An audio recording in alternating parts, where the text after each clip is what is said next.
Welcome to the Spike Camp podcast. Spike Camp is a free online community for hunters that support conservation. It's a great place to share stories and your experience with other hunters. As a member of Spike Camp, you get access to all of our hunting live streams, discussion channels, contests, hunter resources, and events that we host. Membership to Spike Camp is free. Our only ask is that you are a member of a hunting or conservation group before you register. Head over to spikecamp.com to join us.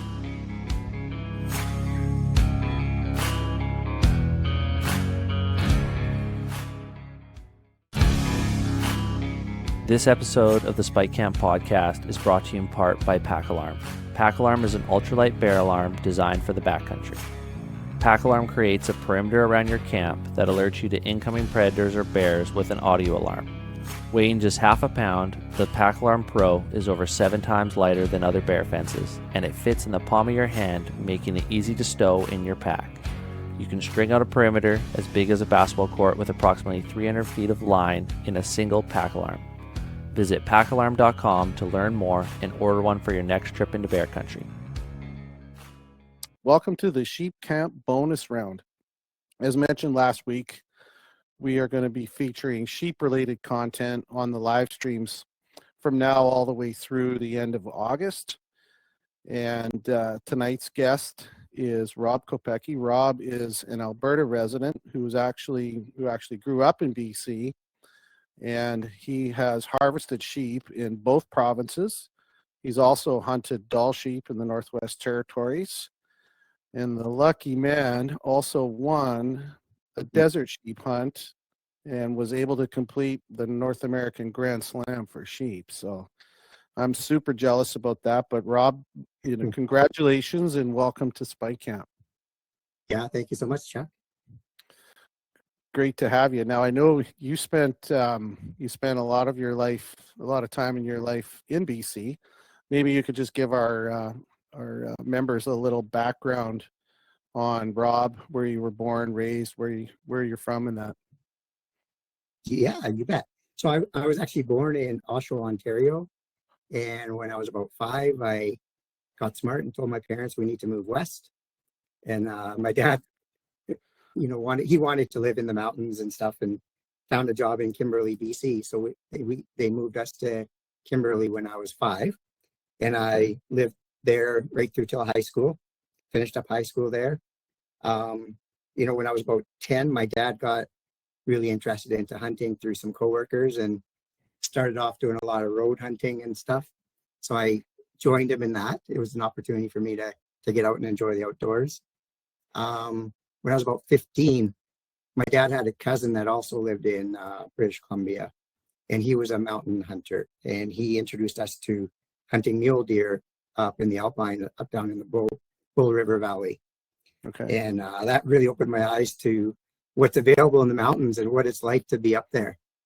I actually went off to school after high school to BCIT to become a wildlife technologist. Spent a couple of years in school there. That didn't, do anything for work-wise. So I went to get a degree in biology at Simon Fraser. Finished that up in 1991, but I've never worked as a biologist in my life. Spent my career working, spent my years working for the forest industry mostly, and in government. But I lived up in Prince Rupert, moved there in 92, and my dad had a real interest in sheep hunting. And we started the odd little sheep hunt up the Cassiar Highway, but we were inexperienced and just kind of figuring things out on our own. Yeah, I mean, you got to start somewhere, but what a place to start. That's awesome. Well, yeah. we're going to come back to the sheep hunting phase of your life. Yeah.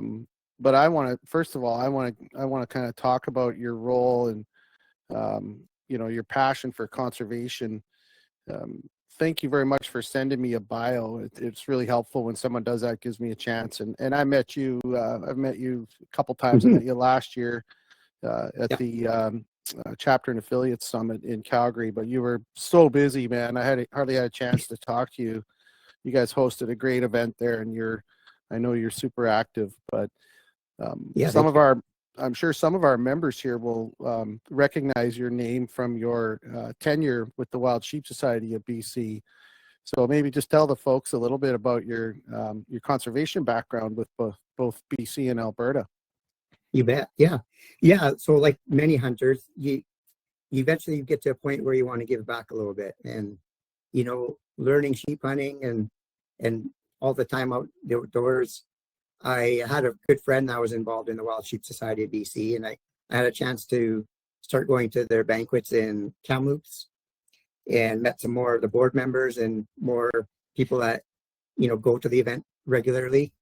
And probably, I think it was my third year there, I decided to let my name go for a board position. And I was trying to think earlier when that actually was. I think it was in 2009. And I got elected to the board as a director.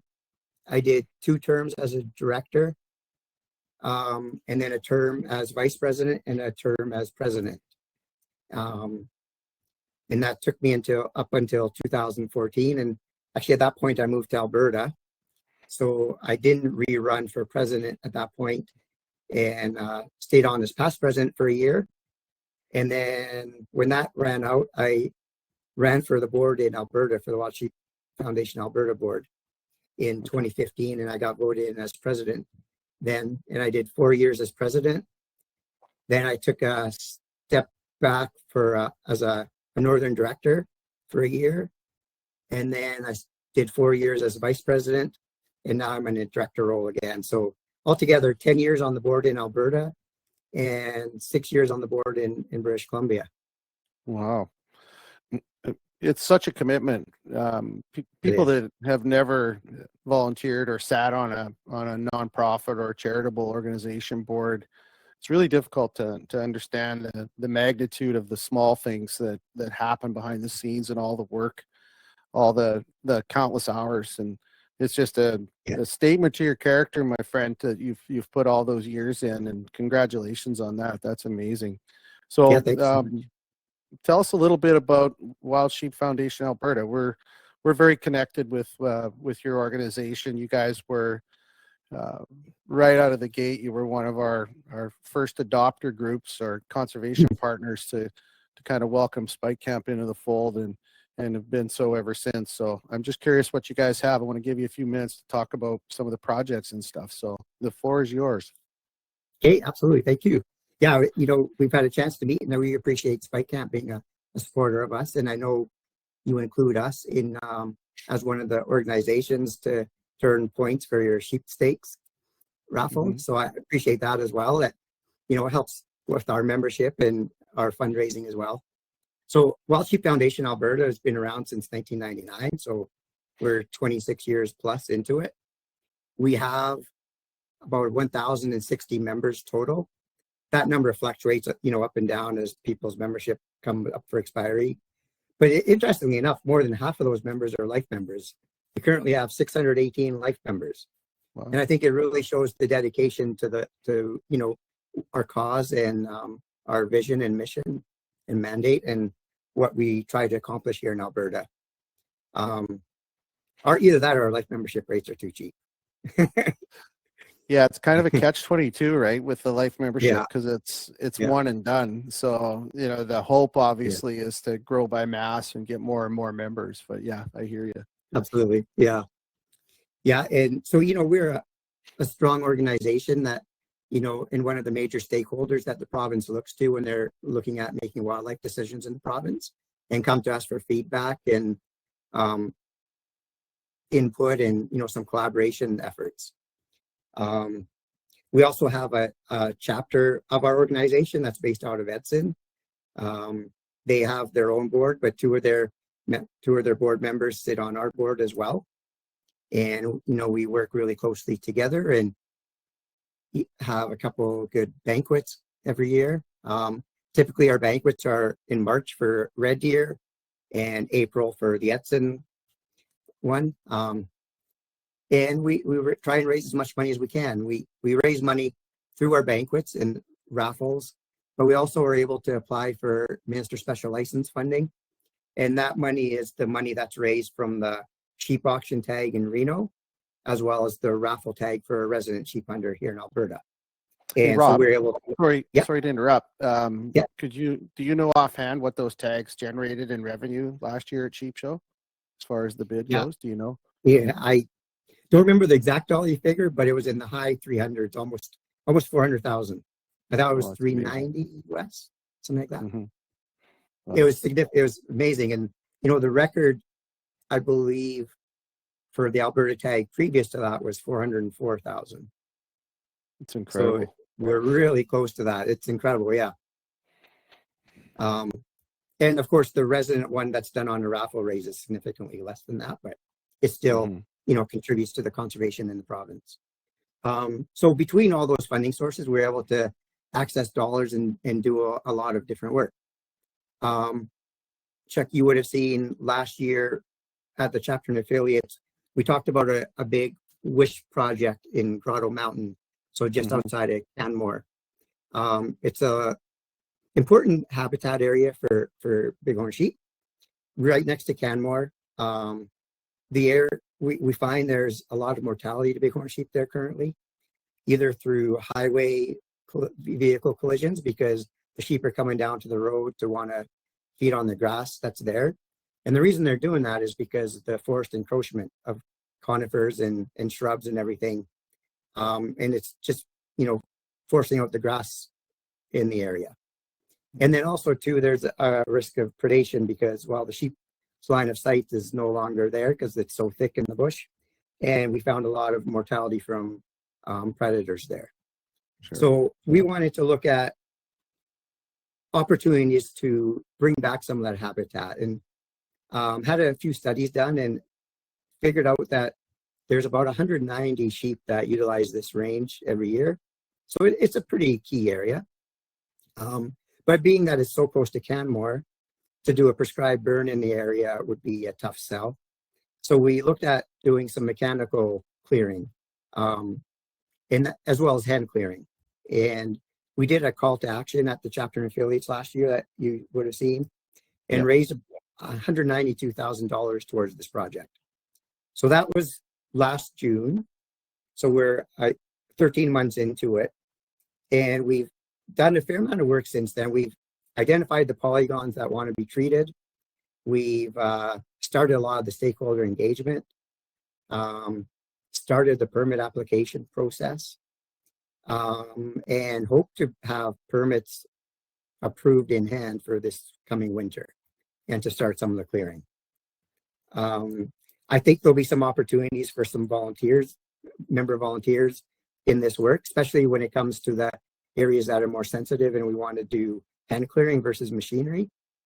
It will be a great opportunity to try and get some volunteers out and get some of our members involved in some hands-on work.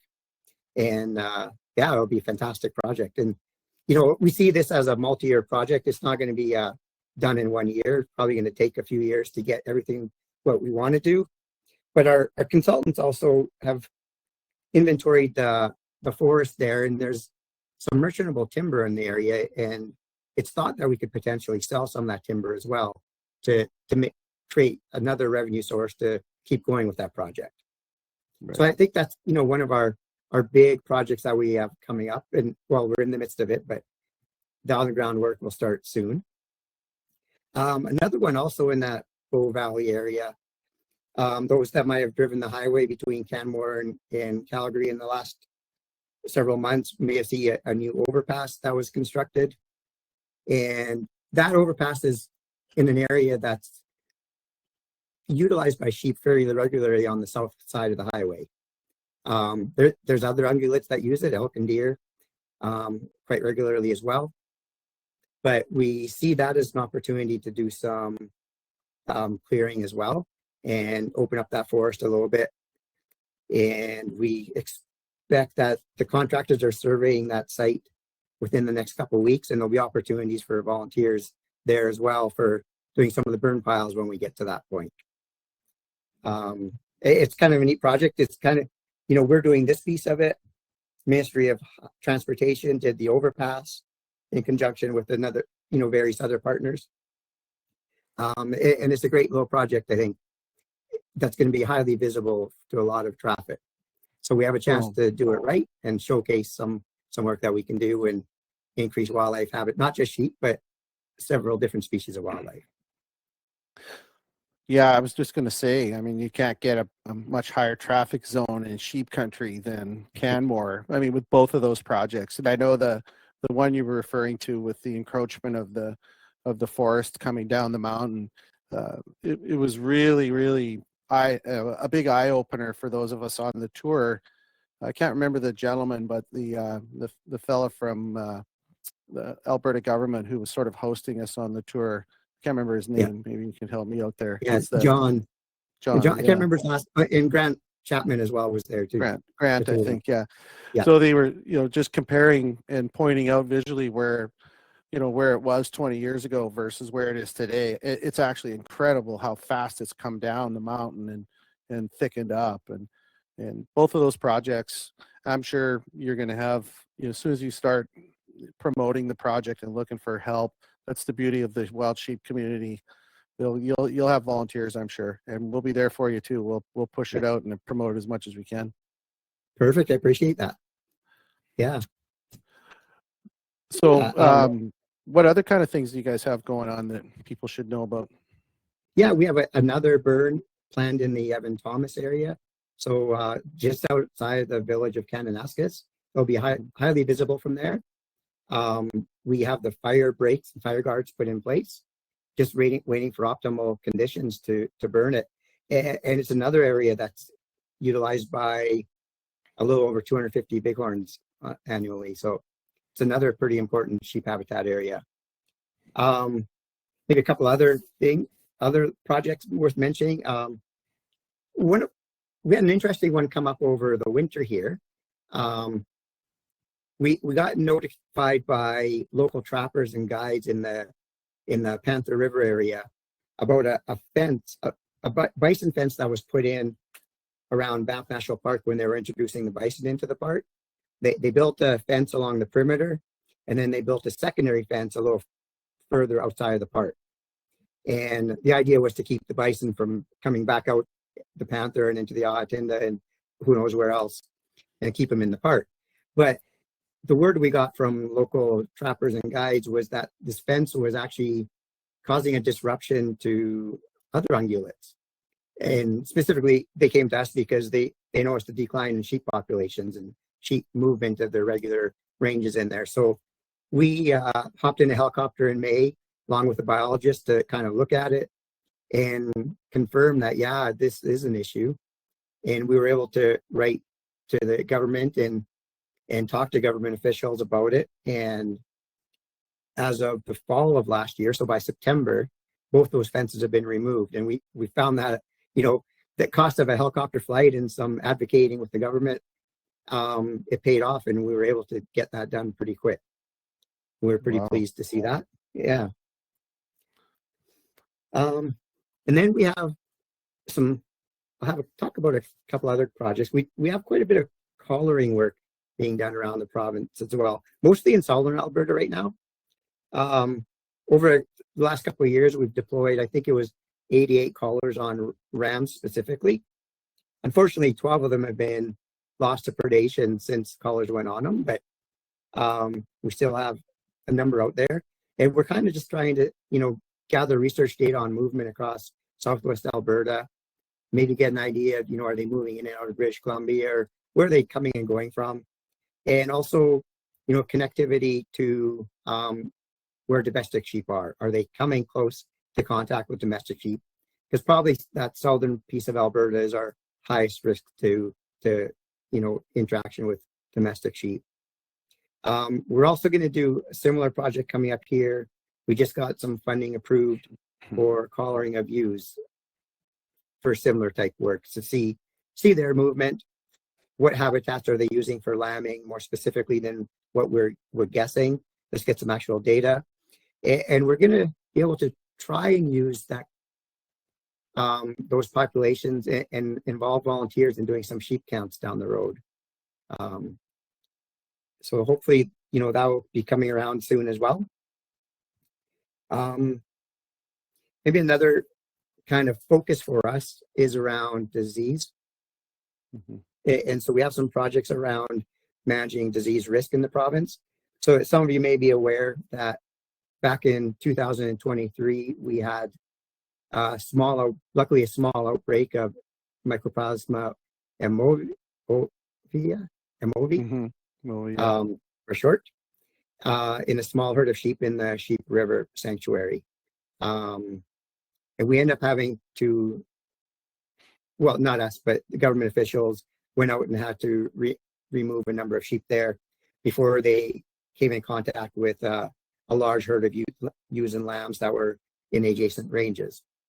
But that sure opened our eyes to, we do have that risk of disease here in the province. So with our support, government has increased the monitoring of disease and checking for disease in the province. So we've been funding a lot of projects there. And in the last fiscal year, so January 2024 to March of 2025, there was 179 bighorns that were tested for MOV. All of them tested negative at that time, which is great. And since the testing program has started, we've tested over 800 wild sheep, and all of them have been negative and are able to provide a great baseline data. The last 2 years, some of you may be aware that in Alberta, we also have the harvest through a limited entry hunt, or the ewe harvest. I don't remember what the number varies every year, but what was decided is to send nasal test kits, nasal test swab kits to everyone that successfully drew a ewe tag. The first year, there were 62 ewes harvested. Our government only received 8 test kits back, which is a pretty low rate of return. So we looked at incentives such as, if you send the test kit back, you'll get a Cabela's gift certificate. And that increased the return to 61% this last year. So out of 38 kills, there was 23 kits that were received. So pretty big increase. All those tests came back negative as well, so that's good. But it's good that we can, encourage our hunters to test animals as well as their whenever they can. Yeah. As part of this little project too, government also tested about 120 domestic sheep and about 50 domestic goats that were tested in earlier this spring. And what's interesting information out of that is, out of the herds that they tested, 50% of the herds had at least one positive animal in them. Really? So the risk is real for sure. Mm-hmm. And it's an eye opener to see that in writing and seeing the data behind that. So government's doing, and along with our board of directors that live in the southern part of the province, are doing a lot of outreach to producers and to different groups like 4-H clubs and different places where they can, different magazines, the producers magazines and that kind of stuff, just getting some outreach out there. And I know government went to, I think it was 17 vet clinics in southern Alberta and had these open houses and talked about, the risk of MOV, just trying to reach as much of the public as we can and targeting the audience that, could potentially have domestic sheep or goats. What a lot of this work has done in helping us is, in October of 2024, the province developed a new provincial commingling directive, which is kind of clear instructions and direction on what to do and how to do a rapid response should a bighorn be within 5 kilometers of domestic sheep or goats. So it's outlining some clear procedures for government officials, and also clear direction to residents of, where do you call or where do you email or what do you have to do if you see something like this. Mm-hmm. So that's new for us. Also, they were able to pass a regulation to prohibit pack goats in the Rocky Mountain Forest Reserve. So because there's a risk of transmission of disease from pack goats to wild sheep, they were able to pass this regulation. And also they've, in the hunting regulations, they've banned the use of domestic sheep and goats while hunting in designated areas that have wild sheep. Right. So, you know, a lot of our project work seemed to be good, that the outcome was some legislation and regulation and better, I guess, protection for wild sheep.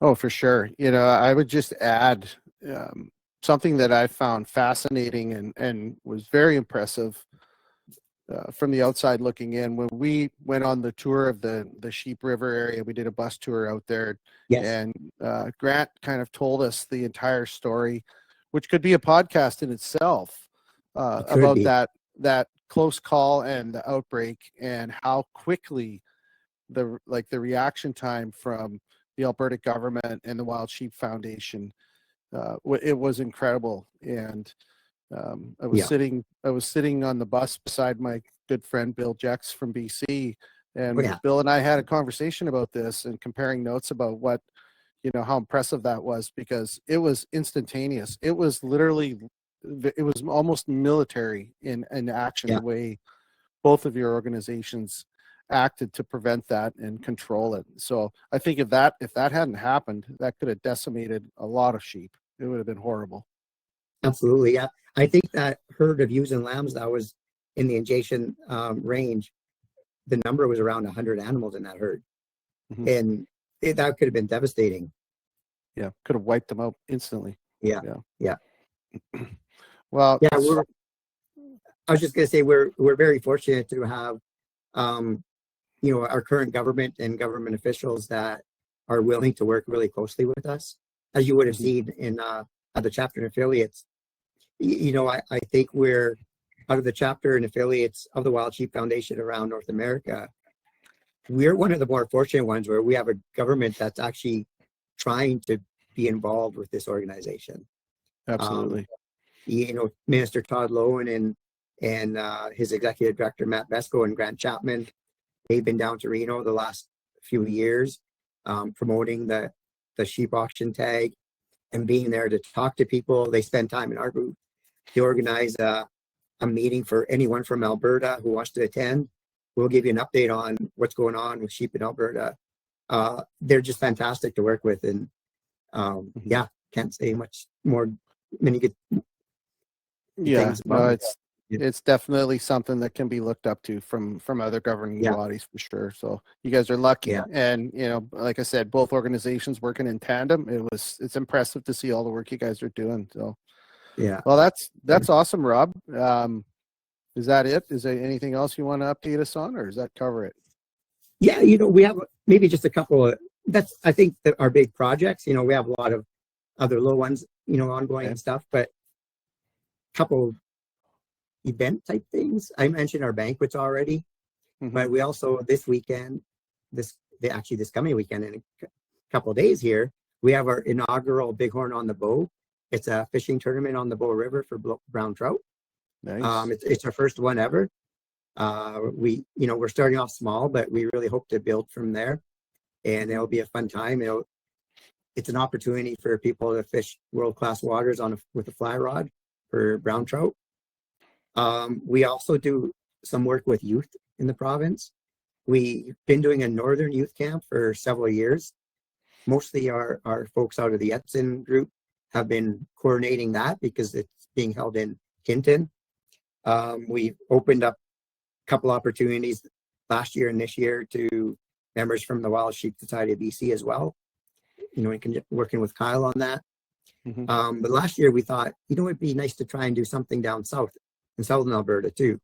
So we had our first youth camp there last year, and again this year it'll be next weekend on July 26th in Kananaskis country there at the Gwynn's Boundary Ranch, operated by the Gwynn family. And it's an opportunity for us to, you know, introduce youth to outdoor activities and conservation and hunting and just outdoor skills as well. Right on. Yeah.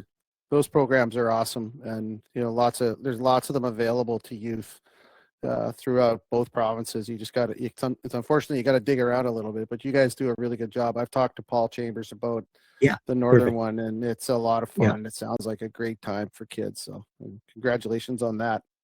Yeah, thank you. Awesome. Well, not just conservation, man. We got some sheep hunting to talk about. So let's dig in. I want to kind of unpack your journey to the slam and how you got started. In your bio that you sent me, you mentioned that, and you did earlier here too as well, when you were early days, you did some sheep hunting with your dad in the Skeena and up in that country, and then you moved to Dawson Creek and started sheep hunting again. So why don't you pick it up from there and tell us kind of how that journey evolved for you? Yeah, sounds good. Yeah, I had the opportunity to work for the Forest Service out of Dawson Creek, and I moved there. And man, what better place to live than mile zero of the Alaska Highway? No kidding. When you got some great doe sheep hunting 7 hours from your door. Yeah. So of course I had to pick it up again, and started off hunting with my dad again. And again, we, just trying to learn the area and figure out sheep a bit more. By that time, I'd learned a little bit more, but hadn't seen a whole lot of rams. But I figured out some areas, and we finally seen rams. But back in the, that was from 1995 until about 2002, 2003. We just tried to go up the highway and, hike a little bit, but quad a little bit too in that Yeti corridor and some other areas as well that allowed quad access, and then hike a little bit from there. And then I was at a point where I was not your typical sheep hunter. I was, 330 pounds plus at that point. Yeah. So it was tough going, but I really fell in love with the mountains and with sheep hunting, and I got to do something about this. And something clicked, at one point in life, and I started making a lot healthier choices and working out quite significantly. And I dropped about 120 pounds, and I'm like, I can sheep hunt now, I think. And wow. I worked, working in the forest industry. There's a lot of guys, because they're working in the outdoors, they're also hunters and stuff. And I had a good friend, Carl, who actually I went to school with as well. We worked together, and he's like, I'll take you on a sheep hunt if you think you're ready. And I'm like, okay.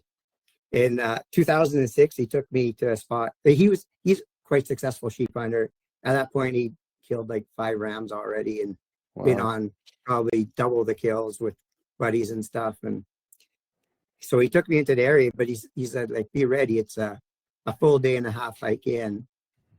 And I'm like, okay, we'll do it. And we went in, and our first trip in, we came across a band of rams, and last kind of just before dark, they're bedded down on this little ridge, and then they could go kind of either way into one of 2 basins. And so we backed over there, made a plan for the morning, and he went into one, I went into the other. We split up, and lo and behold, I came around the corner, and there's rams like 100 yards in front of me, and just a little bit above me. I'm like, I was still, unsure. I'm like, that one looks good, I think, but I got to get a level view of them. So I backed out, and I scrambled up a little bit higher to get where I thought I was going to be level with them. Then I popped over the ridge again, and they were gone. I was like, oh, what the heck? Of course. Yeah.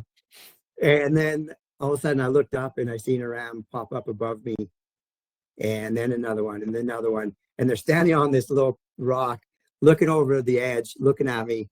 And then I seen the big guy. He was limping a little bit. He hobbled over, and he's looking over the backs of the younger rams. I'm like, oh yeah, there's no doubt this guy is legal. Mm-hmm. And so I waited for a clear opportunity, and well, as occasionally goes, I missed. Oh like no, really? Yards. Oh shit. Yeah, so that was, my first real sheep hunt, I would say, like a true backpack hunt. And then so we made a plan to go back to the same area the following year. Yeah, we never did find those rams again. They hightailed out of there.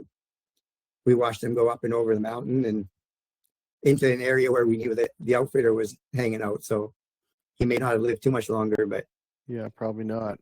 yeah, we decided to go back to the same area a year after, and we left Dawson, drove up the highway, and we got there, well before dark. We thought, well, we can probably make it in 3-4 hours or so. And we knew of a nice camp spot about 4-hour hike in that had water and level ground. So we thought, okay, we'll get to there. And we pushed to get to there and put up the tent. And yeah, it was pouring rain. So we rained all night. The next morning, it was the day before opening season. So it would have been July 31st. We stayed in the tent a little bit because it was still raining, waited till it to stop.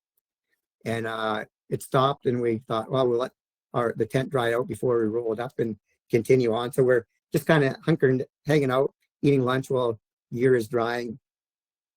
And lo and behold, I saw 3 rams coming down the hillside, right to the basin we're camped in. And the lead one, he's like 2 inches above his nose. Like, holy, it's the day before. It is like noon. Oh, this is still on day before opener. Oh, yeah, yeah. Of course it is. So we're like, well, I guess we're not moving anywhere here. So we put all our stuff back in the tent, and we're like, we're just gonna follow him for the rest of the day till dark, till he beds down somewhere. Camp We on kept him, an eye on him until 11 at night. Washed him bed just up this little side valley. Yeah. We're like, okay, we know where he is in the morning. And alarm goes off in the morning. I open the tent door, and there he is, 160 yards from the tent. Oh my God! Really? Yeah. Yeah. So I meant to be, man. I hop out of there. I'm like, Carl, he's right there. And we get out of the tent, and he's like, oh yeah, he's still coming closer. He's coming down. I don't know, probably for water, because we were really close to a spring. Sure. And he's like, don't shoot him yet. He's gonna come closer. I'm like, okay.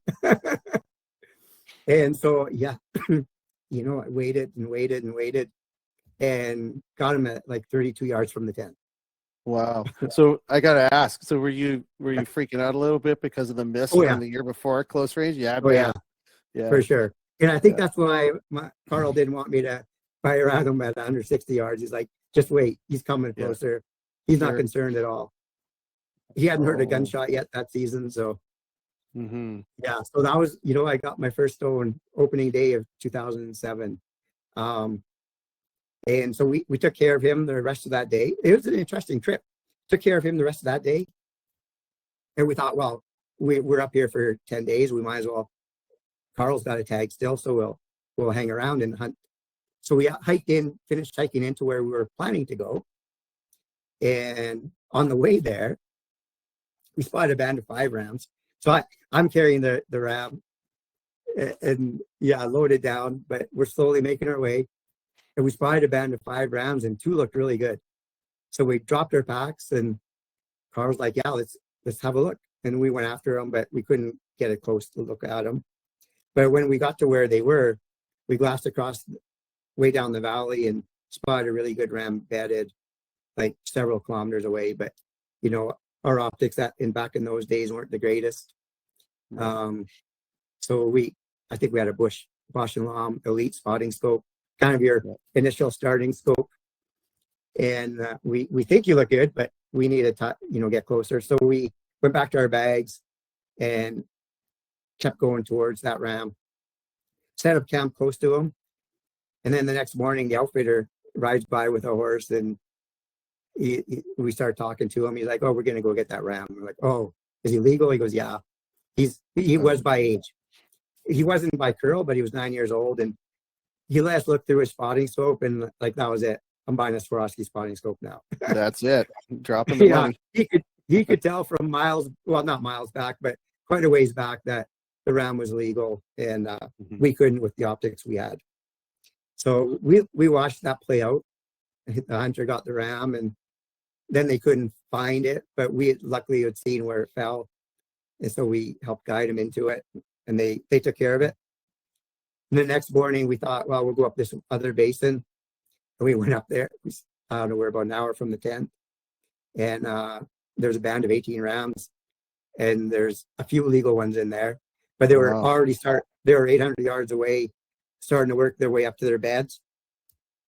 So we're like, you know what, we're going to go back closer to that where they were and just hang out there till they come back down in the evening.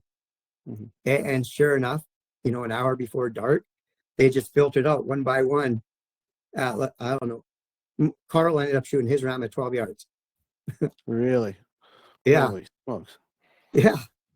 So yeah, Wow. you know, my first ram experience, we got a double header, not from the same band, but same trip anyway. Plus the legal one from the outfitter. So Hmm. it just speaks to the numbers in that area Yeah. you were in. Wow. Yeah. Wow, what an experience. So how many sheep hunts had you been on before you were on this one? That was my 9th sheep hunt. Ninth. Yeah. Okay. So Yeah. did you do, for of those 9, was there like one a year, or did some years did you do 2, or how did that all map out? No, it was one a year, Chuck. Yeah. Wow. And Okay. there was one or 2 years that I missed as well. But yeah, it was Wow, what pretty a steady. story. Yeah, it's amazing to shoot it from the tent like that in the end. It's crazy. Well, I think you were obviously, Rob, you were rewarded for some hard work, and I want to back up a little bit. You Yeah. glossed over it kind of quickly, but the key moment in your life when you decided the mountains have influenced you enough to really change your life and lose 120 plus pounds and change, your lifestyle for mountain hunting. Most people don't know this about you, but I mean, you continue today to have a pretty intense physical fitness, insane hobby.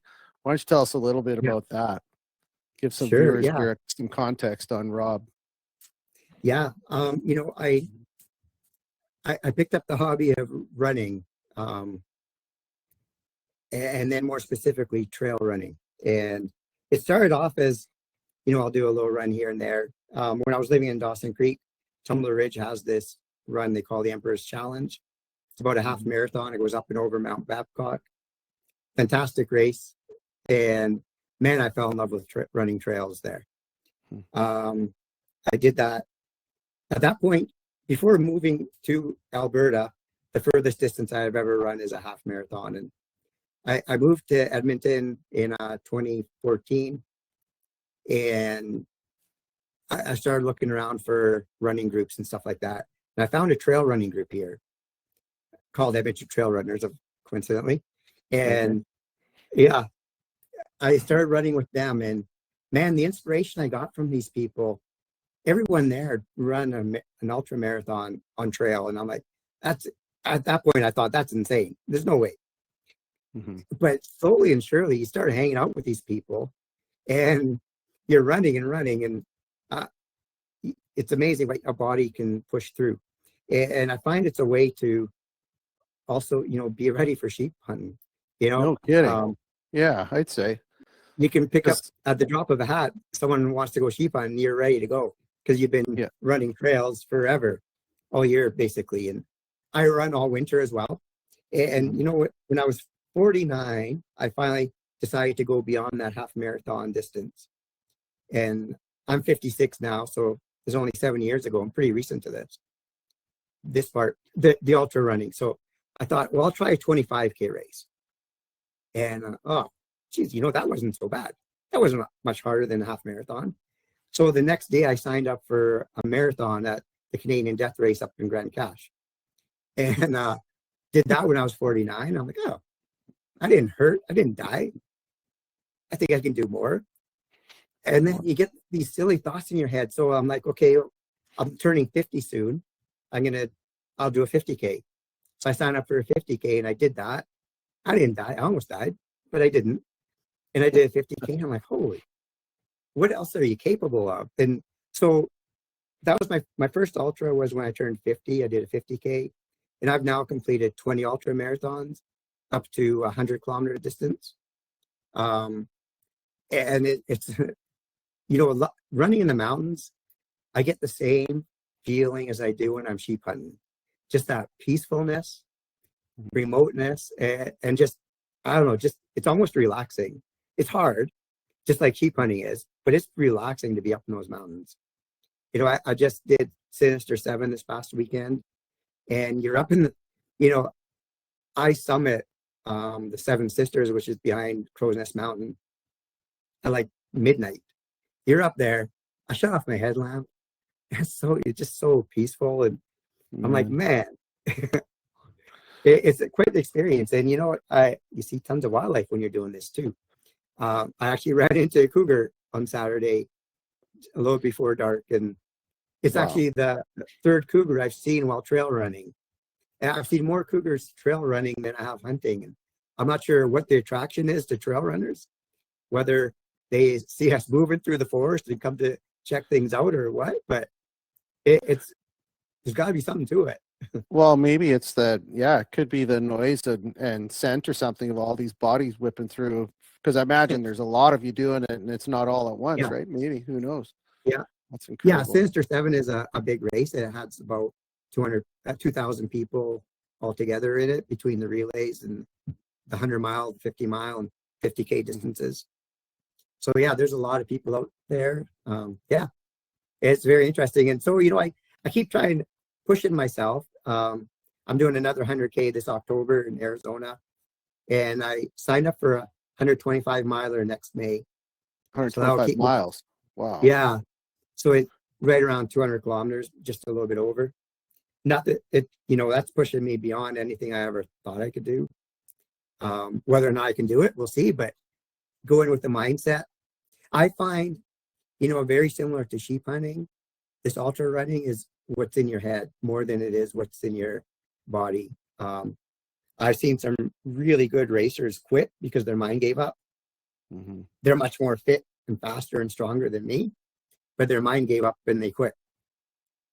I'm slow and steady at the back of the pack, so I have to pick these races that have longer cutoffs and go accordingly. But I seem to be stubborn enough to keep going. Well, man, good for you. I mean, what an inspiration just to just finish one and want to do something bigger and longer. That's just amazing, man. I can't even think of it. That's incredible. So obviously you don't have to do a lot of other training. Do you do any extra training prior to sheep hunting? Like, do you do any not really. I don't really. I do some strength training though in between, like along with the running as well. Yeah. And mobility, especially like as I get older, I find I need to do like hip mobility and boot strength and all that kind of stuff, just to make sure that the knees stay good. And it's funny, you know, whenever you feel like a knee pain coming up, it's not usually the knee that's the issue. It's something above in the chain of muscles that's causing that pain, a misalignment or whatever. So just kind of focusing on that. I was going to ask if you had any injuries during one of these races. Last year was really bad, actually. I broke my leg. Oh, shit. Last spring. So I was in a boot for 6 weeks. And then 6 weeks later, I tried a 50 miler, but didn't quite make it. And I broke my arm last year too. So it just falls. Yeah. Because it's not like you're running on a road. I mean, these are mountains and trails, and that's right. Oh my goodness. Yeah. So I'm a little more cautious now, I think. Wow, I don't even know what to say. I'm so impressed. Well, congratulations on that. That's amazing. Yeah, thank you. Okay, so Stone Sheep's down. Was there a point in time where you thought somewhere in your mind, hey, maybe I should try and get all four? Did that occur at a younger sheep career age? No, you know, I it didn't for quite a few years there, Chuck. You know, I worked for the provincial government, you know, a pretty basic salary. But I did, you know, I hunted stone sheep again in 2008 and 2009. I at the Wild Sheep Society of BC in 2009, I tried buying a doll sheep hunt on the auction there. But Ron Strathern, he beat me to it. Okay. He had a little more money on him than I did that day, and he took it. So then I'm like, you know what? I should just book one. And I I knew the Lancasters a little bit, both Jim and Clay. Yeah. And I talked to Jim, and I booked in for a hunt with him in 2010 up in the Honey Butte. Oh, beautiful. And it was scheduled for like July 21st, I think. So yeah, almost coming up to the day. Yeah. And what's Close. nice about their area is living in Dawson Creek, I could drive right to where the pickup spot is. You know, I kind of factored everything in, you know, the quality of the hunt, the quality of the outfitter, and then you kind of look at the cost too, right? Like, do I have to pay extras like a charter flight and all this kind of stuff? But with them, I could drive right to the boat launch where they pick you up on the Yard River, and they boat me into camp, and that way I can bring everything out easily too. So I booked with them, gave them a call. I was leaving Dawson. They're like, okay, call us when you hit Fort Nelson and the boat will start and meet you at the boat launch. And I got there, got into camp that night. We tried going out the next morning, but as you know, a lot of operators in the Northwest Territories use helicopter access to get in and out. So we hopped in the helicopter to fly in, but we got weathered out probably 3/4 of the way there, which was good and bad. I got to see more of the country that way, and you know, some time from the air, but I had to come back to the main camp for another night. The guide was already there in the spot where I was going to be hunting. He was already there with the camp set up, just waiting for me to get in, and had his eye on some rams. And the next day was a better day, so we flew in and got into where he was. And we waited until later because there's that 6-hour rule or 12-hour Right. rule, whatever it was back then. I couldn't hunt for a while, so couldn't hunt until the next morning, but could glass a little bit anyway, and found those rams he was talking about. But he said there was other rams closer to the tent. So we thought we'd go check for those first, because the other 3 rams were several kilometers away, on a different mountain even. So it, you know, would have taken a bit of time to get there. But he said, we'll check for these other ones that had been spotted closer to the camp. And we hiked out a little bit. It was a real nice plateau area where the camp was. So we're actually pretty much on top of that mountain and just had to look down the ends. And we're looking down and looked back, and there was a wolverine coming up along the ridge. Yeah. Cool. And the guy that I was with, Clinton, he was worried the wolverine was heading to camp. So he's like, hold on a sec, I'm just going to go check and make sure he's not going into our, you know, our tents and stuff. So he backtracked, and like 2 minutes later, he taps me on the shoulder. He's like, come on, rams. And I'm like, where? And we just peered over this knoll, and like I don't know, 50 yards, 60 yards, there was 5 rams that were, all of them looked good. Like they're my first doll sheep I'd ever seen, you know, on the ground. Yeah. And they all look good. And he's like, take whatever one it was. He said, take that one. But it just happened so quick. You know, I didn't even, there's no chance for a shot there. And they were on the move. We couldn't get them to stop at all. And they went down and into this area they called the Black Hole. And he said, oh, they'll be in there for a few days. They won't come out now that they're spooked. Okay. So that was it for that group. So then we turned our attention to the other 3 that he's seen, and made a play on them the next day. And we messed that up. I don't know if they got our scent or whatever they did. They went down and up the other side. Then they bedded in another mountain. And we're like, okay, well, he goes, you up for it? I'm like, oh yeah, absolutely. And so we went down. Go. yeah, let's go.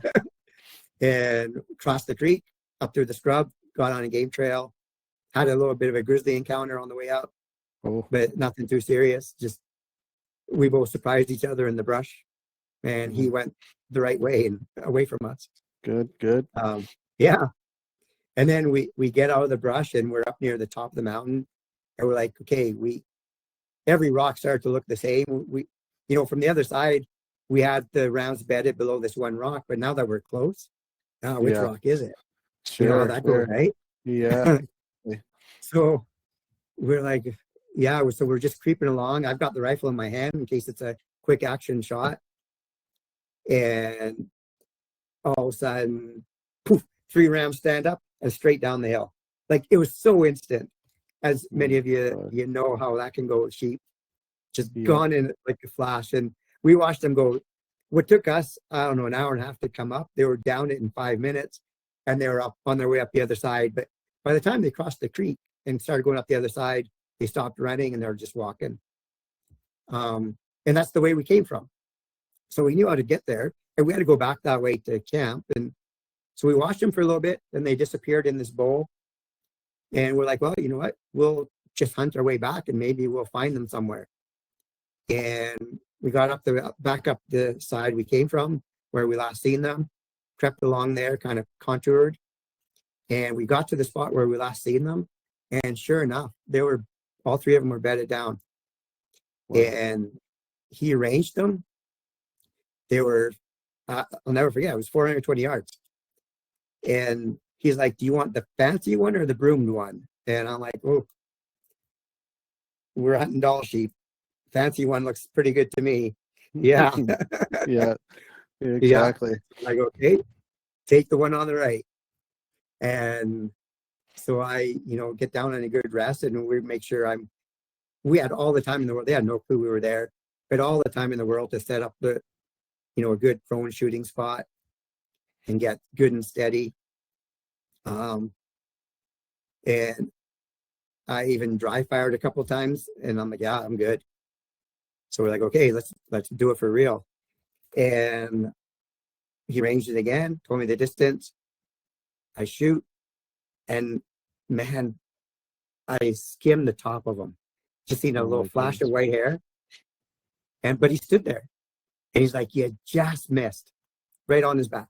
I'm like, okay, dropped it down just a little bit, and poof, down. Wow. What caliber rifle were you shooting, Rob?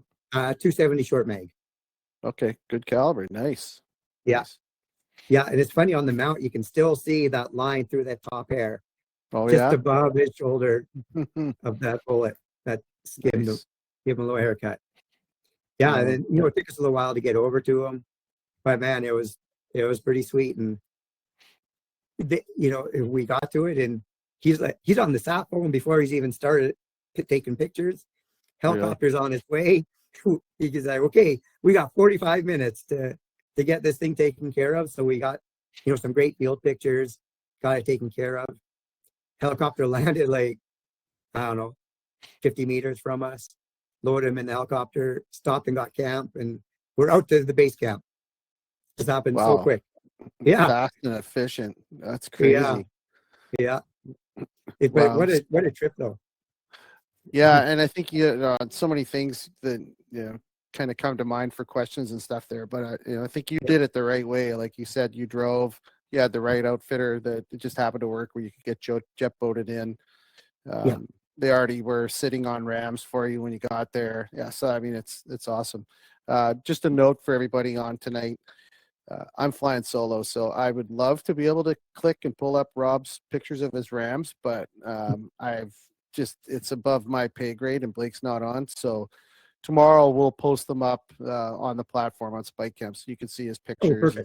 If you want to, if you see anything there that you want to ask Rob, just feel free. We'll start a thread on this one. So, wow. Well, congratulations, man. That's crazy. So that was 2000. What did you say? 2010.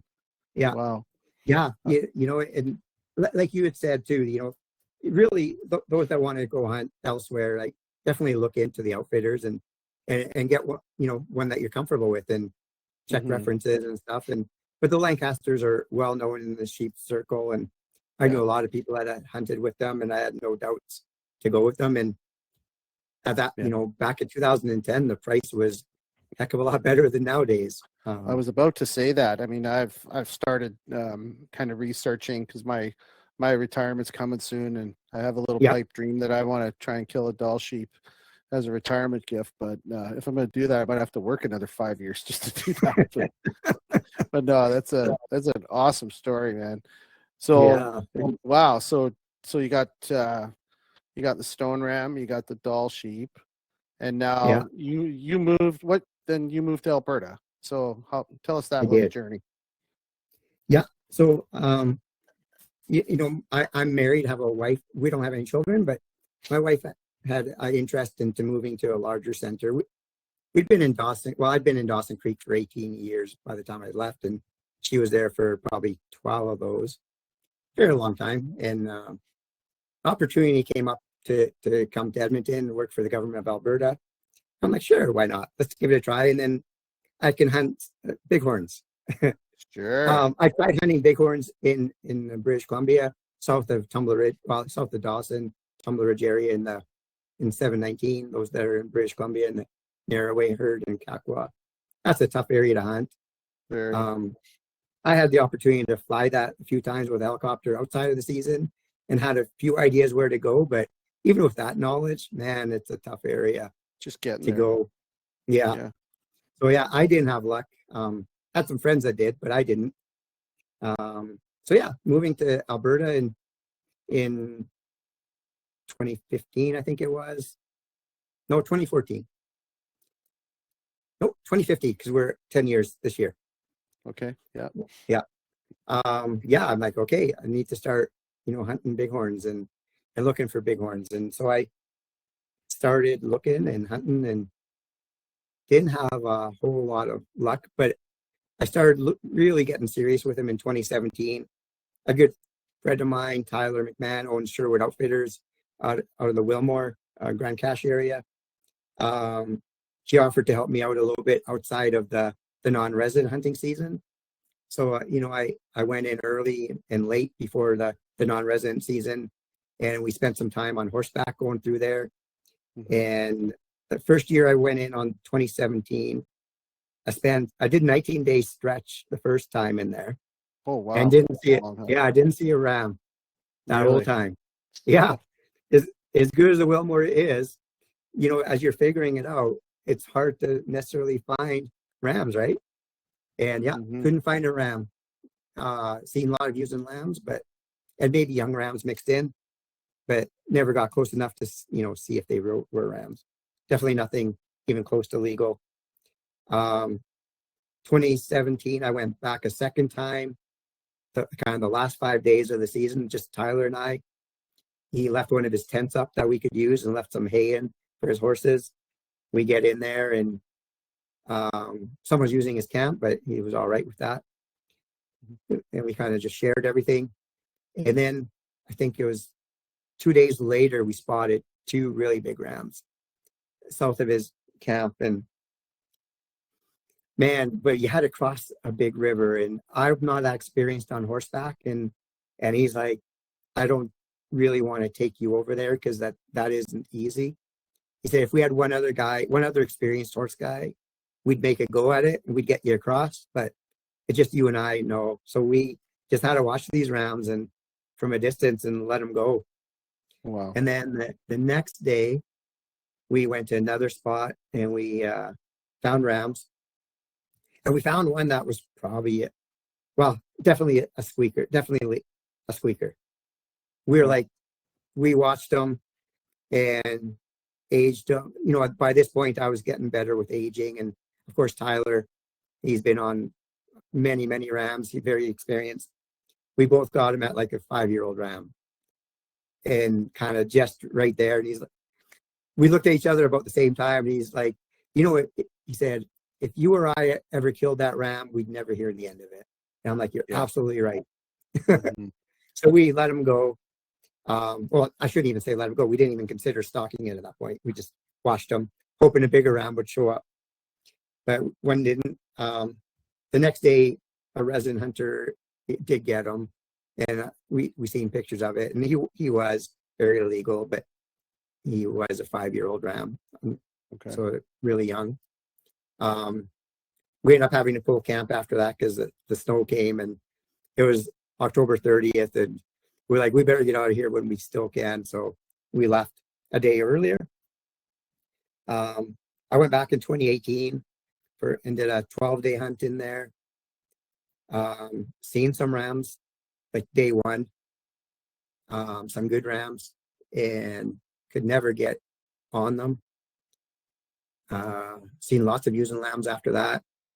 Never saw that band of rams again. And there was a couple of really good ones in there. And we don't know what spooked them, but they ran and they just disappeared up and over the mountain. So we came out. 2019, I couldn't go right for opening day. Decided to go in mid-September. And got dropped off with horses in this one spot. And that evening, seeing a band of rams across the valley, and one of them looked good. And like, holy, this trip could be different. Yeah. Woke up the next morning in time to see the rams go over the edge, over the top. And that was it. Didn't see them for 3 days. We found them later. But so we kind of just waited it out. We didn't go after them, didn't push them. We decided to hunt on the side that we were on, and never found legal rams on that side. Seen a lot of sheep, but no legal rams. And then on September 19th, so a couple days later, those rams came back over to our side where they were visible to us. And we had them in the spotting scope, and oh yeah, definitely worth a close look. We're a kilometer away or more at that point, but you could tell he was going to be very close, and he's heavy where he needs to be heavy. He's like, it's worth a closer look. I was with a friend, Darren, and neither of us really wanted to go down and up where we were. And I'm like, I don't know how we're going to get to this ram, because it's like probably 1,500 feet down through really brushy, through an old burn, and then up the other side. It is nasty. Oh yeah. So I had my inReach, and I messaged Tyler. I'm like, Tyler, how would I get to this mountain from this camp? He goes, why? What'd you see? I'm like, well, it's something worth a close look. He goes, okay. Man, he knows that area like the back of his hand. And he's like, take the game trail from the camp, head north up the valley, cross 2 creeks, find a game trail that goes to your left, go down it, cross the creek, and you're up on the other side. And man, his directions were to the T. The good old phone a friend, hey? Pretty much, yeah. Nice. Yeah. It was amazing. We crossed that second creek and got on an elk trail that was like a highway. And it right through that buckbrush, and then up the other side. And we had that ram bedded, and we were totally out of sight. And we're going and going, climbing up. And we get to the spot, we're like, okay, we're really close. We could be in shooting distance now. So dropped our packs and peeked around the corner. And he was with a group of 7. We counted 6 rams, and he wasn't there. Oh shit. Of course. Yeah. So we're looking and looking. And we're like, where the heck did he go? And it probably took us 15 minutes to find him. He was still bedded, whereas the other 6 were standing and feeding, so much easier to see. He hadn't got up yet. And he was tucked in right against this rock ledge. So kind of, really well hidden. But we found him, looked at him, had the spotting scope on him, and we're both like, yeah, he's legal. I'm like, okay. So we got to get a little closer, got a little bit higher, and kind of to the last low point, and ranged him, and it was 435 yards. And I'm like, he's laying there. He's still laying down. He doesn't even know we're there, laying there, and I'm on him. I got such a good rest in a prone position uphill, and the rifle is just wedged into the moss really good. I'm like, man, is this steady? Nice. I'm like, I'm just going to sit here and see if this stays steady. And it did. And I'm like, you know what? I feel good. I've shot with this rifle a lot. And so I'm like, okay, I'm going to give her a go. Took the safety off, and boom, took him in his bed. Oh, wow. Nice shot. He tried getting up once. I shot again, and that was it. Wow. Yeah. Yeah. Man, isn't it incredible how you remember the details? Everybody, details right down to the yard. Absolutely. Yeah. Yeah, for sure. Yeah. And, that mountain lit up with all the hollering and hooting and hollering. Oh my Yeah. goodness. Wow. What a Yeah. journey. I have to ask, Rob, what, Yeah. you know, you lucky enough at this point in your sheep hunting career to spend a lot of time, 10 or more, I guess, stone sheep hunts in BC, and Yeah. then you had your Doll sheep hunt. What was the big difference for you between Alberta and BC as far as sheep hunting? What would you say something that really sticks out? Honestly, I think the bighorn is the hardest to hunt. Oh, really? Yeah. Yeah. Stone, I, sure, they're hard to find a legal ram, but I had lots of good luck finding sheep once I learned about sheep hunting. Mm-hmm. I find the terrain harder for bighorns than in stone sheep country, and definitely Doll sheep country. Mm-hmm. At least where I hunted in the Wilmore, like I'm assuming most of the bighorn hunting is like that. It's Okay. not easy, and there's a reason there's a low success rate on bighorns, I think. Mm-hmm. It's Did you find a different level of competition in Alberta versus BC? I mean, clearly there's not quite as much space, right? right. Yeah. So you know what? Luckily, no, I didn't. Mm-hmm. I hunted 39 days for bighorns altogether until I got that ram, Okay. and I had seen 3 other hunters in that whole time. Wow. Wow. Yeah. Yeah. We also didn't hunt the front range though. Yeah. Yeah. Yeah. Having horseback was kind of the key to Yeah. that, right? To get into that For country. Sure. Yeah. Wow, what a great story. And again, Yeah. sorry folks, we're gonna post all these pictures on Spike Camp tomorrow. An old Yeah. friend of yours just popped on and said hello. Don. Yeah. Yeah. Donnie. And just so Don knows, I shot that bighorn with the rifle he built that I won at the Wild Sheep Society of BC banquet in Kamloops. Well, that's ironic. That's the he's just saying that's the first Dave Big Boar Marsh donation Oh, yeah. for the Wild Sheep Society BC. Mm-hmm. That's amazing. Well, Yeah. I here's sent Don a picture oh, pretty I much bet. right after. Yeah. No, that's awesome. There's been so many beautiful rifles created out of that. Oh, yeah. From Don and Gary and all those generous donations. In fact, segue time, folks. That's what we're giving away. For sheep steaks to Gary Flock Build, donated by Don at 65 PRC. So, yeah, that's cool. Yeah, Don and Gary do an amazing job there with those rifles, and every year they seem to get better and better looking. They do, and it's the amount of generosity that comes from that is just it's unbelievable. And anyone that knows Donnie, I'm going to make you blush there, big guy, but man, you're a special friend, that's for sure. Yeah. Well, that's awesome. So now you got 3 out of 4. Yeah. And this is 2019. I actually don't know the whole story on the desert hunt, but I'm going to assume or presume that this has something to do with one of the big shows. It does. Yeah. So, yeah, you bet. So at this point, after I had harvested the bighorn, and I've hunted bighorn since then, haven't taken one since. I don't know if I'll ever take another one, but I love being in the mountains. Do you sheep hunt every year, Rob? Do you go out every year for sheep? Pretty much, yeah. I think I've missed 1 year since being here. Okay, awesome. Yeah, like I said earlier, there's just something about being in those mountains. Yeah, it fills my cup for sure. Awesome. All right, well, tell us how this whole desert, how did the culmination of the 4 sheep come to be? So after getting the bighorn, I started to think, maybe one day I will get that 4th one. And of course, those that are members of the Wild Sheep Foundation, the national organization, would be aware that they have this draw every year at their annual convention in Reno. And it's a free draw as long as you're a member and you've harvested 3 of the 4 species and you've registered those 3 with the Wild Sheep Foundation. Your name goes into a barrel, and they draw on the Saturday night before the auction, and you have to be there in the room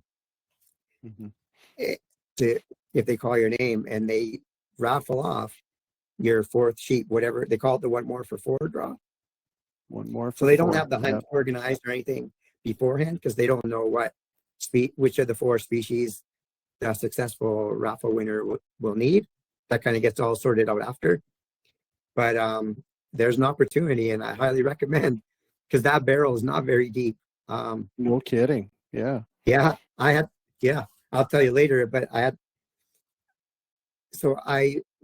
I made sure my name was in that barrel every year.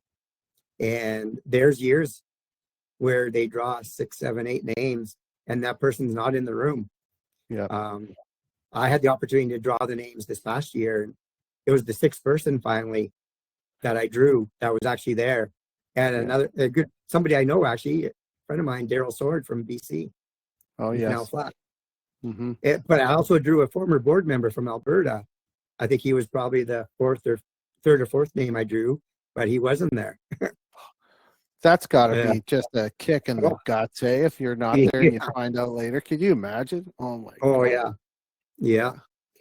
So, I made sure my name was in there, and going on, like I go every year, and I've been going down to Reno, probably 11 years now. It's just a fun experience and great time to be with other sheep hunters and find out what's going on around North America for sheep conservation and raise a lot of money and watch some crazy auction prices go. I was there this past year for this one. Okay. That was my first one. And yeah, it was insane. It was absolutely insane. Yeah. It was like, it's just such a fun event. I mean, the trade show is massive. The conference floor, all the seminars, the events well organized. The banquets are amazing, and the amount of money it is staggering how much money. I mean, that I can't remember what that the New Mexico sheep went for. It set a record, right? I don't know what it was. It was multiple millions of dollars. 1.3 million. Yeah, 1.3, and I think there was. Honestly, there was 3 or 4 guys in the running right up to $1 million. Like, there were still bidding. Yeah, there was. Yeah. You're right. Yeah. So, I everyone goes down there with the hope of winning, and there's other raffles as well. So I made sure I bought raffle tickets for every raffle that had a desert sheep opportunity. And, in the last 10 years, I've probably spent $6,000 or $7,000 on raffle tickets. But this one particular opportunity is a free raffle for those that have the 3 species. And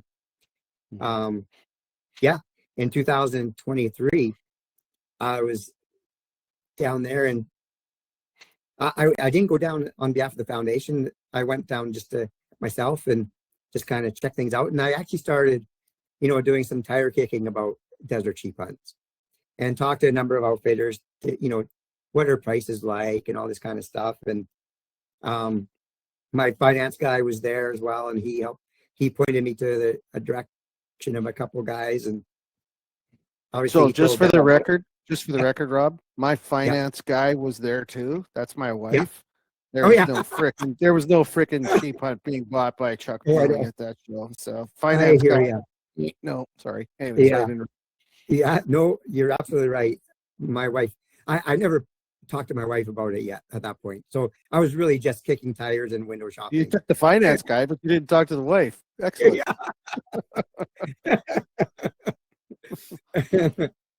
Yeah, and I'm like, well, prices are there. Everyone knows they're pricey. That kind of that 50,000-60,000 range 2 years ago, and they've gone up since then. So it didn't make any commitments, of course, because like I said, I didn't talk to the wife yet. But then at the banquet, we're the Saturday night. They're getting ready to draw it, and you get that nervous feeling. And it is funny. I actually posted on Facebook when your name gets put in that barrel ahead of time, before you go to Reno, you get a ticket stub. Here's your entry ticket. The other half is in the barrel. And I posted a picture of it on social media the day I got it. I'm like, this could be the year. And I left it at that. Yeah. I'm like, if you know, you know. Yeah. And I get there. it's a Saturday night, and they're getting set to do the draw. They draw the first name, and I'll never forget the name, David Chewy from Pennsylvania, and the room is silent. I'm like, oh, he's not here. And then Paige, she doesn't give much time. Like 30 seconds, if you're not making the noise that you're there in the room, she moves on to the next person. So she's getting set to draw the next name. Someone hands her the ticket, and she goes, from Edmonton, Alberta. I'm like, holy shit. I just felt that. I'm like, there's not many of us here that are in that barrel from Edmonton. You would probably know all the people exactly. from Edmonton that have 3. Yeah, right? yeah, absolutely. And then she said Rob, and I jumped up. I'm like, oh. And of course, yeah. And then I heard the Kopecky part, and I just about knocked over the table and knocked over a waiter. So the marathon runner became a sprinter at that point. Oh yeah, yeah. They said it was like The Price is Right. Yeah, no kidding. Yeah. Wow. Yeah. Well, having sat at those auctions and seeing like the raffle winners and stuff, we had Maddie McCabe on here from Wild Sheep BC on last week, and he won a doll sheep in a hunt last year in one of the raffles a couple years ago, I guess now. Yeah, I'm like you. I just spend on that, and I mean, what's the worst can happen? You're donating some money, right? You never know. Yeah, right on. So that's with that hunt. Was that a Sierra Alamo?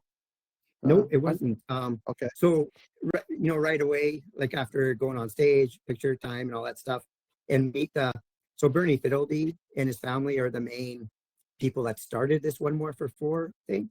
Okay. So he's up on stage and congratulates you, and there's other donors as well that donate finances, including the Alberta chapter now donates some money towards that opportunity. But Bernie's the real one that started it all. And so I had a chat with Bernie and his family, and Bernie's a heck of a guy. His only request from me was that I call him when I shoot my ram. Okay. And that's all he wants is you to call him. And I'm like, you betcha. I'm gonna give you your number now that I guarantee you. So got all that information. Then I, got taken aside with Gray Thornton, and obviously Gray and I are friends, so he knew I needed the desert sheep, and he's like, perfect, we'll get it organized. And he said he typically works with 3 different outfitters in Mexico, and he'll phone all 3 of them up and see who's got the availability. Well, yeah, I suppose the Wild Sheep Foundation or whoever the donor was would be buying a hunt, right? Like that's correct. that's not a donation, that's a purchase, probably at a deal. It is still nonetheless a purchase, right? Correct. Okay. Yeah. So, and Bernie puts, I think, like $25,000 towards that purchase, and then some of the other sponsors he put some. So essentially, Wild Sheep Foundation themselves don't have to put too much into it, but they are buying it, and the contract is with Wild Sheep Foundation and them for the financial part. So he made some calls. Jacob didn't have any hunts for a couple of years at Sierra Alamo, but an interesting opportunity with Rancho La Garita out of Chihuahua, Mexico was there, and it's a horseback hunt in the Chihuahua Desert. Oh, cool. And I thought, wouldn't that be cool? And those that know, some people might know Kevin Hurley. Yeah. He had won a hunt there a few years prior, so I knew quite a bit about the ranch. And he gave the hunt to his son, but Kevin went along. So I knew a fair amount of the area from Kevin, as well as from Wild Sheep Foundation themselves. Have done some habitat enhancement work on that ranch itself, and have funded some project work there. So I'm like, horseback hunt in Mexico sounds very cool. Let's do it. And so by the time that all got sorted out, the nearest date they had was December of 2024. So I had to wait, 2 months shy of 2 years, basically. So was that 22 months for it to come? But man, at times that time dragged on. But I had lots of conversations with the outfitter in the meantime, and picture exchanges and all that kind of stuff. And they were great, very great. in getting me ready for it, what I needed, and getting an idea what your expectations are. Okay, as time got closer, what are your fruit preferences and allergies and whatever. And it's a family-run business, so Jose Valina and his wife Esperanza, he started the ranch. He built the ranch house by hand. It's a fantastic conservation story, this property. It took him 12 years. There was no sheep in Chihuahua, Mexico at one time. Really? And he had this idea. He wanted to reintroduce desert sheep to Chihuahua Desert. And so he bought this ranch, built the house, and started working on permitting to bring desert sheep to the area. It took him 12 years to get the first permit approved. Wow. And I was like, Jose, how did you not give up on this? And he said, you know what? I actually did.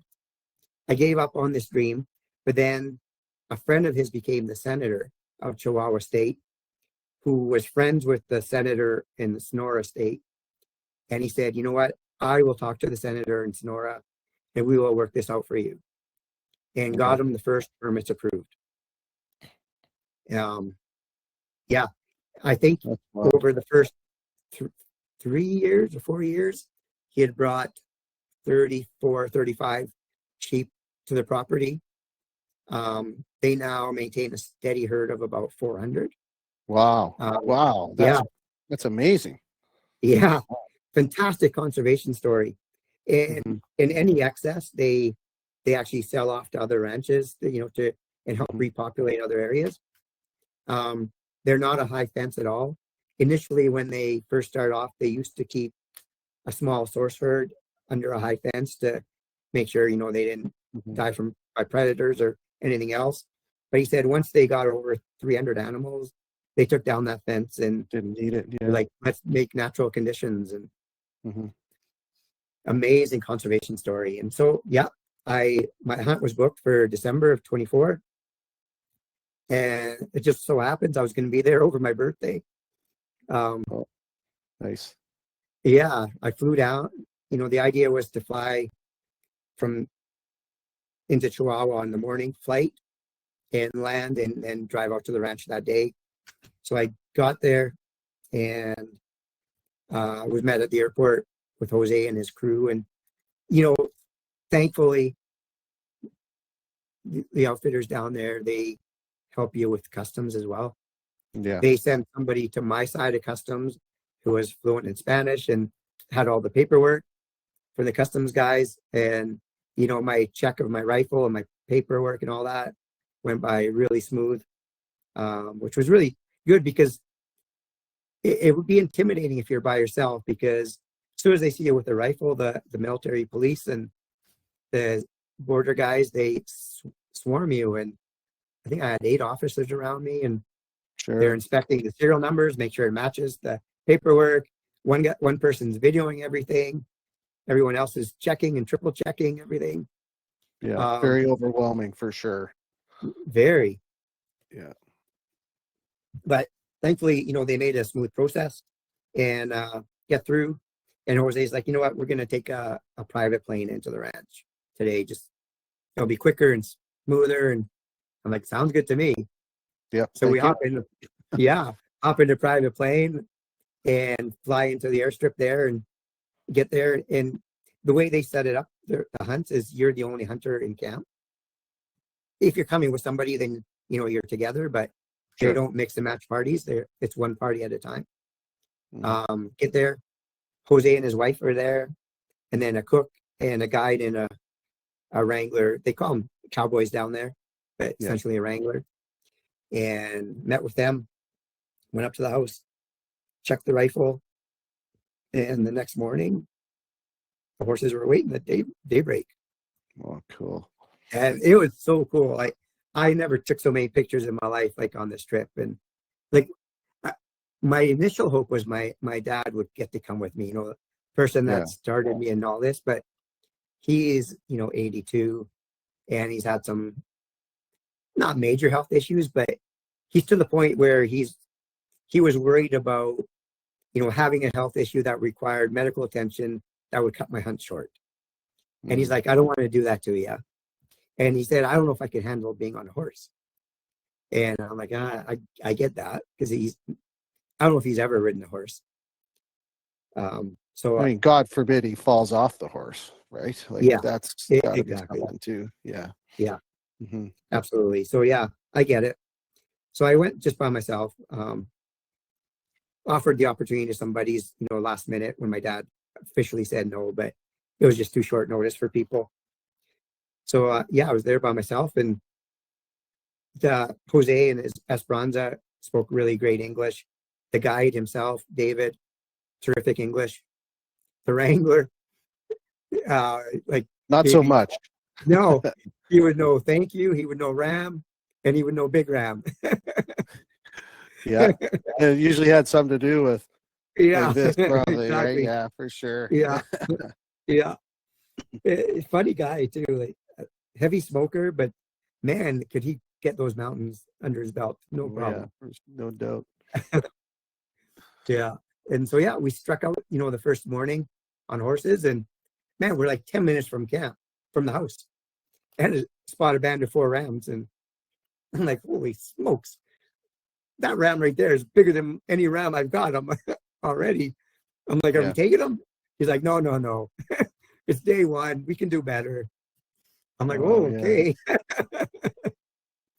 And yeah, so we passed up that ram, took off in this valley, and they have a huge property. I don't know how many acres it is, but we rode nonstop all day and didn't get to the end through this mountain range. Wow, huge. Yeah, we seen tons of sheep.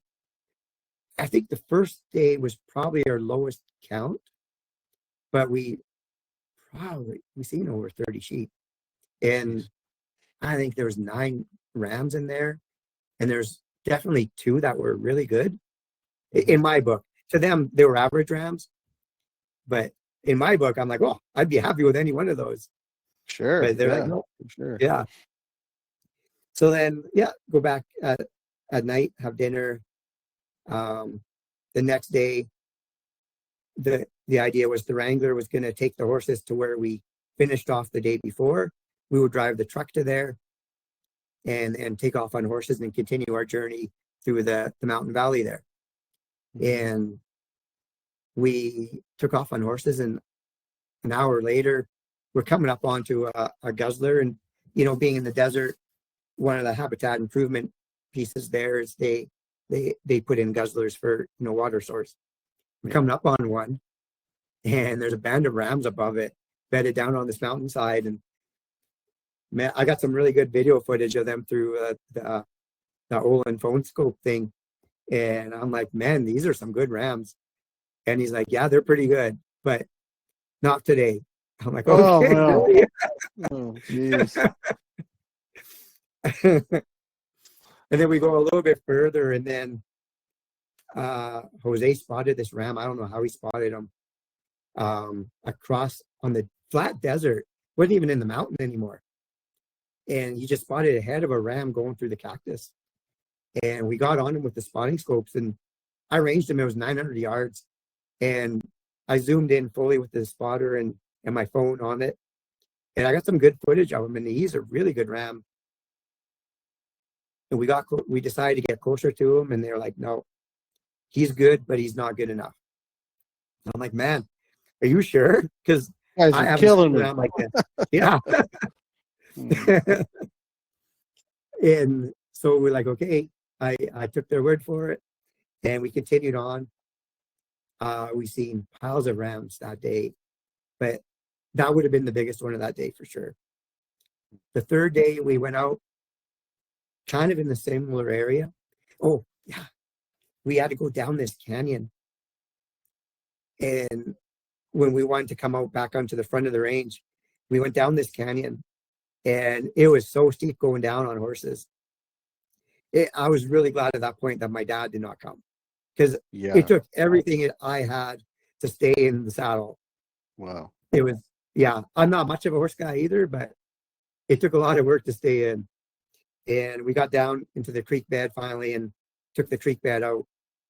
And then we're making plans that night after dinner. And David's like, I think we're going to go up that creek bed and into that valley again, because he goes, I have a feeling there's more rams in there that we didn't see today.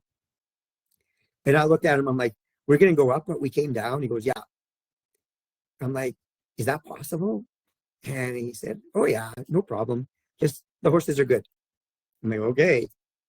So we strike out on the third day and getting there, and we're coming up to this really steep pitch that I know of. And I'll never forget, I put my arm around the horn of the saddle, and I grabbed the hair of the neck of the horse, and I just hung on for dear life. It was only about 5 minutes, and I got up to the top, and I was sweating buckets, but I made it. And I look back, and David, the guide, he's walking. I'm like, what? Of course. Yeah, of course. He got off his horse. Oh, that's funny. But yeah, but then we got into the valley, and man, within minutes we spotted a group of 4 rams, and they're okay. They weren't as big as the one the day before, so we continued on. Spotted another ram. I actually spotted this one. I was pretty proud of myself. Oh, and nice. I spotted one bedded, and Jose looks at him. He goes, I think he's a good ram. He said, good ram. I'm like, oh. Yeah. And I'm like, okay, this is a good sign. And so David and him are talking in Spanish together. And so I'm not understanding a word. But he comes back to me, he goes, we're going to get closer to this one. I'm like, oh, that's a good sign. This is looking good. Looking good. Yeah. Yeah. So we rode the horses out of sight, and then up this little draw, and then got off the horses while we're still out of sight, and started walking to where the ram was bedded. I went, and Jose spotted him at like very close, 70 yards maybe even closer. And they're looking at him and really studying him hard. And they're talking back and forth. And then Jose, he looks back at me, he goes, short. That's all he said in English. Killer. And I'm like, what do you mean short? God. And then David goes, Jose thinks he's only about 30 inches curl. He's broomed off really heavy. He's an old ram, but broomed really heavy. And I'm like, but he's great. I want him. Yeah. He goes, we can do better. Oh, I'm like, really? This is a chance of a lifetime. But I trust him, right? You got to put your trust in. Trust your guy. That's what they say. Yeah, it's so true. Yeah. It really is. Yeah. Oh, yeah. So then we backed out of there. Didn't even spook that ram. Backed out of there. Within 5 minutes, spotted a band of like 12 rams, and we were going that way anyway, and we got close to them, and they're like, "Nope, they're junk." I'm like, "What?" But they were smaller than that ram and smaller than the one the day before. So I'm like, okay. So we finished off that day. I think that was our best day. We probably seen 40 rams that day. Wow, it was incredible, and to comparing to Alberta and BC standards, for a bighorn type ram, there were so many shooters in there. It was incredible. And we got back to the house, and Jose, the owner, he comes up and he goes, I seen 2 dandies today. I'm like, really? He goes, yeah. He said, I had to go check some guzzlers, and on the way back, I seen 2 really good rams. Like, really good. I'm like, really good? He goes, really good. I'm like, oh, perfect. Okay. from the boss too. So that's yeah, good. Exactly. Yeah. He said, yeah, and he described both rams. He said one's got a chip in his right horn. The other ram is one side's a little bit shorter than the other. And he said they're not together, but they're really close together, like close to the same location. Same area. Yeah. Yeah. So he told us where, and so David's like, okay, we'll go there tomorrow. And we went up there. It was only like 20 minutes from the house, really, very close. And we're on the horses, and Jose, the Wrangler Jose, his eyes were incredible. Like, he could pick out a ram bedded in the cactus like nothing. Sure. And he Oh yeah, found it's this ram amazing. in no time. Hmm. And we're like, holy, how did you find that? And I got some footage of him and some pictures through that spotter as well. And I'm like, yeah, it is definitely a class above any ram we've seen before. And they're like, yeah, he's the one. If you want him, he's the one. He's a good one. I'm like, okay.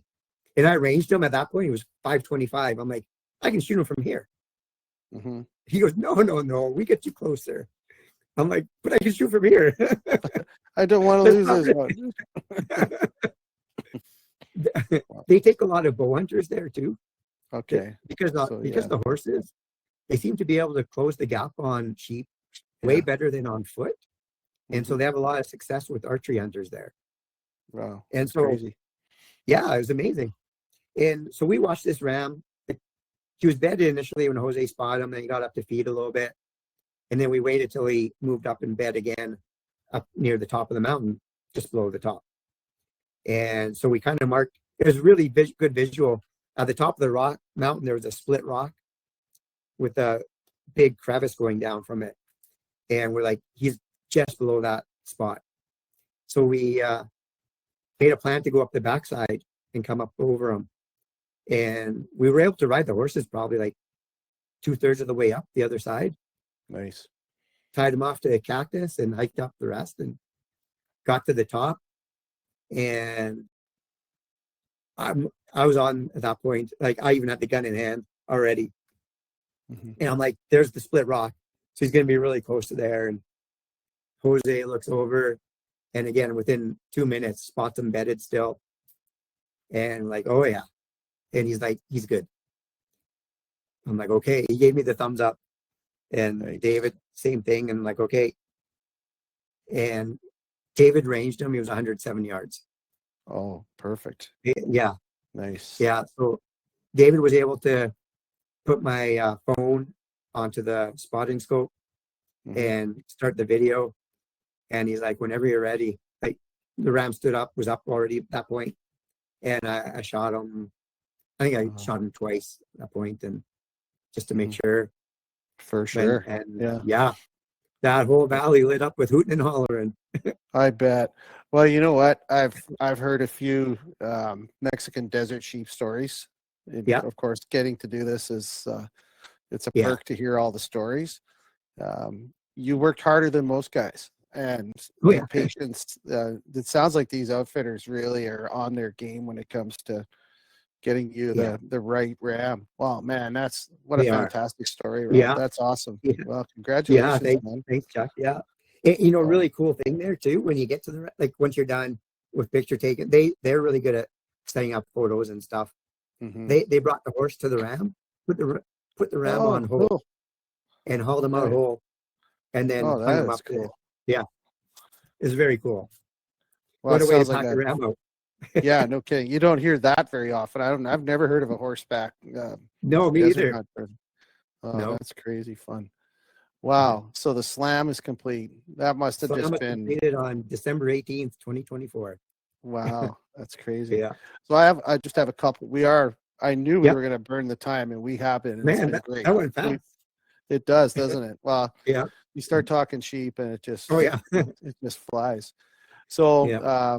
outside of the 4 rams, have you harvested more than that? Have you had more rams, like different species? Nope. Or is that's it? So you've Those got are the 4. only ones. Okay. They're the only Nice. ones I've harvested. I've Yeah. been on 3 other stone sheep kills, Mm-hmm. Nice. but I never pulled the trigger again on one. So this is a bit of a deep question for you, Rob. Yeah. Of the 4 sheep hunts and the 4 species, is there one that stands out as more special to you than the others, or are they all tied for first place? You know, no. A lot of people would probably say the desert because it's, you know, the most expensive one. But to me, it was the bighorn for multiple Okay. reasons. One, I felt I had to work the hardest for that one Mhm. and the most effort. And the habitat, you know, the little bit of horseback riding in the Rockies. And you know, it was special to me to take that round with you know, Don's rifle. That was, Yeah. you know, the big bore rifle. Tribute I knew rifle. Dave Marsh quite well myself. I was on the board with him in BC. And, you know, it was really unfortunate what happened to him. It was And terrible. to take his rifle on a hunt and harvest a bighorn was something. Yeah. It's like Big Boy was on your shoulder. Yeah. Right? Yeah. Yeah. Yeah. Yeah. I mean, we just lost, as you know, we just lost a legend in Shane Pallister here Yes. or in the Yeah. last week. And there's Yeah. a lot of heavy hearts in the sheep community. We were all Absolutely. rooting Yeah. for him. And I think Shane's going to be riding around in some packs this year, mine for sure. And Yeah. looking Yeah. forward to that. For sure. Wow.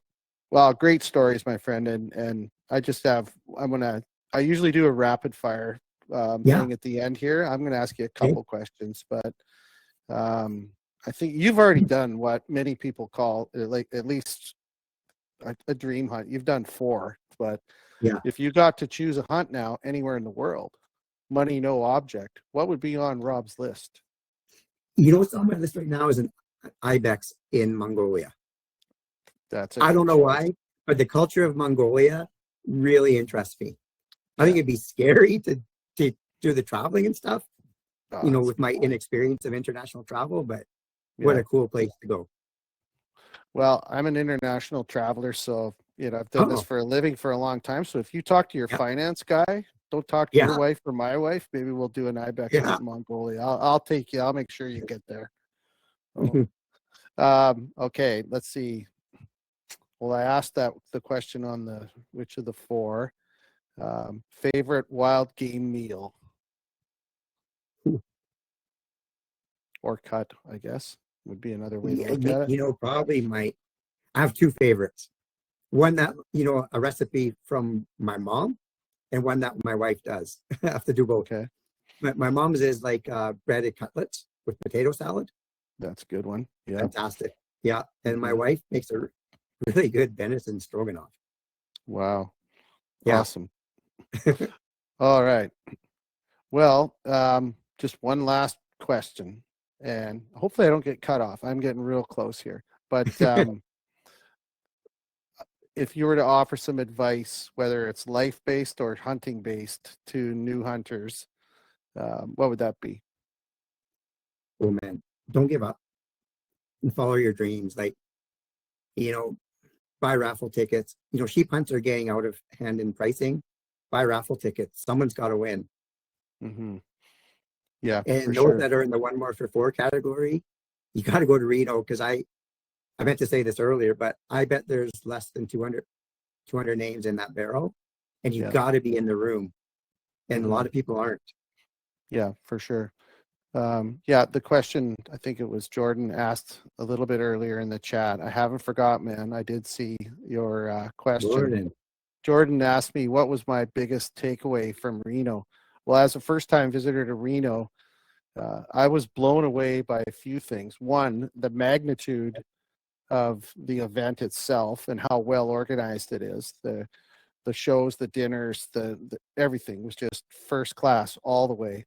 And this is in no particular order of importance, but the wild sheep community, this sounds a little cliche, but it's a family. It really is. When you dig into the Wild Sheep Foundation chapters and affiliates, and you spend time just walking around talking to all the booths, it's incredible. And then I'll echo what Rob's saying. There's so many opportunities to win things.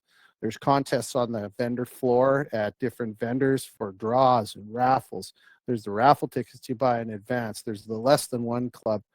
There was the Mountain Tough giveaway for a sheep hunt from the Mountain Tough workout. There was the 1 more for 4. And then, I mean, you don't need to be a millionaire to win, right? Like, you know, I've had 2 guests on in a week that are Canadian boys that won this. So, it's unbelievable. So, anyway, Rob, thank you very, very much for doing this tonight. I want to thank you for doing the show with us. But more importantly, I want to thank you for all these decades of service that you've given conservation in the wild sheep family. You know, it's an honor to have you on the show tonight, to hear your story, and very inspirational tale of your journey health-wise and congratulations on the Grand Slam, my friend. That's unbelievable. Yeah, thank you so much, Chuck. I really appreciate you inviting me to this. This was my first podcast.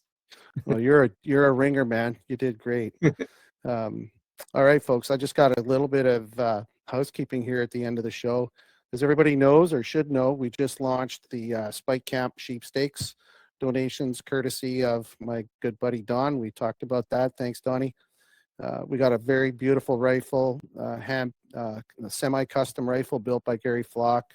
We've got also a very special book by Bill Pastoric, encased in a beautiful wood handmade box. All the details on how to qualify are on Spike Camp, but the best way is to go to either Wild Sheep Alberta, Yukon, or Wild Sheep Society of BC, spend a little money, upgrade, join, or even donate money, and turn that receipt into us, and we'll credit you some points converting for entries.